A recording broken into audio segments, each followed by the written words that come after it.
Hello, ഞാൻ ഇന്ന് വരുന്ന ഒരു അടിപൊളി Indianised Korean kimchi paneer recipe ആയിട്ടാണ്. ഈസിയാണ്, ടേസ്റ്റിയാണ്. Welcome to റെനസ്.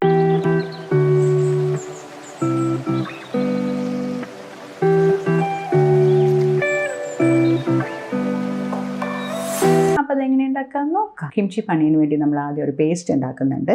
അത് ഈ പനീർ കോട്ട് ചെയ്യാൻ വേണ്ടി യൂസ് ചെയ്യുന്നതാണ്. അപ്പോൾ നമ്മൾ ആദ്യം 1 ടേബിൾ സ്പൂണോളം അരിപ്പൊടി എടുക്കുന്നുണ്ട്. ഇനി അതിലേക്ക് നമ്മൾ കുറച്ച് വെള്ളം ഒഴിക്കുന്നുണ്ട്. ഇനി ഇതിലേക്ക് 1 ടീസ്പൂണോളം ബ്രൗൺ ഷുഗർ. ഇനിയിപ്പോൾ ഇതില്ല എന്ന് വെച്ചാൽ നമുക്ക് സാധാരണ പ്ലെയിൻ ഷുഗർ ആഡ് ചെയ്യാം കേട്ടോ. അത് ആഡ് ചെയ്യുന്നുണ്ട്. ആദ്യം ഒന്ന് നല്ലോണം മിക്സ് ചെയ്ത് കൊടുത്ത് ഒന്ന് ലംസ് ഇല്ലാതെ ആക്കണം കേട്ടോ. അത് കഴിഞ്ഞിട്ട് നമുക്ക് കുറുക്കിയെടുക്കാം.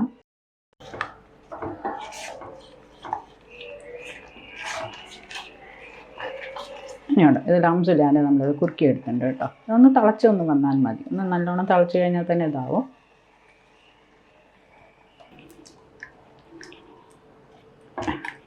ഇനി ഇത് നമ്മൾ ഈ ഒരു ലെവലാക്കുമ്പോൾ സ്റ്റൗ ഓഫ് ചെയ്തിടാണ്. ഇനി ഇതൊന്ന് തണുക്കട്ടെ കേട്ടോ. ഇത് തണുത്ത് വരുമ്പോഴേക്കും നമ്മളൊരു ചെറിയൊരു ഗ്രേവി ഉണ്ടാക്കണം. ഒരു മിക്സി ജാർ എടുക്കുക. അതിലേക്ക് നമ്മൾ ഒരു സബോള കേട്ടോ, ഒരു പോട്ട് വെളുത്തുള്ളി ആഡ് ചെയ്യുന്നുണ്ട്. ചെറിയൊരു കഷ്ണം ഇഞ്ചി ആഡ് ചെയ്യുന്നുണ്ട്. ഇതൊരു small piece of apple add ചെയ്യുന്നുണ്ട്. ഇത് സോയാ സോസ്, ആപ്പിൾ സിഡാർ. ഇതൊരു കൊറിയൻ ഡിഷാണല്ലോ. അവരതിൽ ഫിഷ് സോസാണ് ആഡ് ചെയ്യുന്നത്. പക്ഷെ നമ്മളിതിൽ ആപ്പിൾ സിഡാറും കുറച്ച് സോയാ സോസും ആഡ് ചെയ്യണം. ഇനി ഇതൊന്ന് നല്ലോണം നമ്മളൊന്ന് ഗ്രൈൻഡ് ചെയ്തെടുക്കും. ഇനി നമ്മളിപ്പോൾ നല്ലോണം അരച്ചെടുത്തിട്ടുണ്ട്. ഇത് ചൂടാറിയിട്ടുണ്ട്. ഇനി ഇതിലേക്കാണ് നമ്മളിത് ആഡ് ചെയ്യുന്നത് കേട്ടോ. ഇനി ഇതിലേക്ക് നമ്മൾ റെഡ് ചില്ലി ഫ്ലേക്സ് ആഡ് ചെയ്യുന്നത്. ഇത് എരിവിനനുസരിച്ച് നമുക്ക് ആഡ് ചെയ്യാം കേട്ടോ. ഇത് 1 ടേബിൾ സ്പൂൺ ഞാൻ ആഡ് ചെയ്യുന്നത്. അവിടെയൊക്കെ നല്ല സ്പൈസിയാണ്, പക്ഷെ നമ്മൾ ഇത്രയും ആഡ് ചെയ്യുന്നുണ്ട്. ഇനി ഇതിനാവശ്യമുള്ള ഉപ്പ് ആഡ് ചെയ്യുന്നുണ്ട്.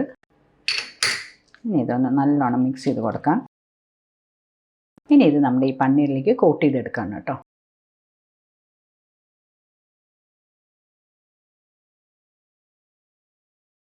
ഇതൊരു 10 to 15 മിനിറ്റ്സ് റെസ്റ്റ് ചെയ്യാൻ വെച്ചിട്ട് നമ്മൾ സാധാരണ ഓയിൽ വറുത്തെടുക്കുക വേണം. ഇനി നമ്മളൊരു പാൻ ചൂടാക്കി നമ്മളിതിൽ വെളിച്ചെണ്ണയാണ് യൂസ് ചെയ്യുന്നത്. എണ്ണ ചൂടായി തുടങ്ങി നമ്മുടെ ഈ പനീർ ഇതിലിടാണ്. ഇത് നമുക്ക് പേസ്റ്റ് ഉണ്ടാക്കി റെഫ്രിജറേറ്റ് ചെയ്ത് വെക്കാം. ഒരാഴ്ചത്തോളം ഇരിക്കും. പിന്നെ നമുക്ക് വേണമെങ്കിൽ ചിക്കനിലും പിന്നെ ഫിഷ് ഇതിലൊക്കെ നമുക്കൊന്ന് മാരിനേറ്റ് ചെയ്ത് യൂസ് ചെയ്യാം കേട്ടോ. അടിപൊളി ടേസ്റ്റാണ്.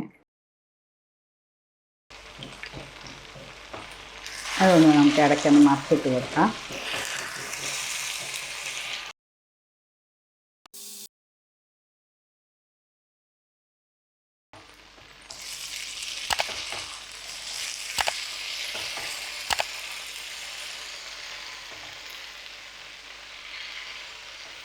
ഉള്ളിയൊക്കെ നല്ലോണം മൂത്ത് വന്ന മണം വരുന്നുണ്ട്.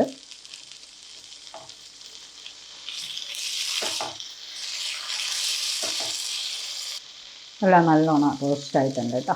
നമ്മുടെ ഡിഷ് റെഡി ആയിട്ടുണ്ട്. ഇനി നമുക്കതൊന്നൊരു ബൗളിലേക്ക് മാറ്റാം. ഇനി ഇതിലേക്ക് നമ്മൾ കുറച്ച് സ്പ്രിംഗ് ഓണിയൻസ് ഒന്ന് ഗാർണിഷ് ചെയ്യാം. ദാറ്റ്സ് ഫോർ യുവർ ടേസ്റ്റോ. ഇതിൽ കുറച്ച് എള്ള് ചേർക്കുന്നുണ്ട് കേട്ടോ. നമ്മുടെ ഡിഷ് റെഡി ആയിട്ടുണ്ട്. നമ്മുടെ റെസിപ്പി അടിപൊളിയായിട്ട് വന്നിട്ടുണ്ട്. ഒന്ന് ട്രൈ ചെയ്ത് നോക്കാം. എൻ്റെ ചാനൽ ആദ്യമായിട്ട് കാണാനും ഒന്ന് ലൈക്ക് ചെയ്യുക, ഷെയർ ചെയ്യുക, കമൻറ്റ് ചെയ്യുക, നോട്ടിഫിക്കേഷൻ്റെ ബെൽ ഐക്കൺ ക്ലിക്ക് ചെയ്യുക, സബ്സ്ക്രൈബ് ചെയ്യാനും മറക്കരുത്. Cook with love and care. Bye, take care.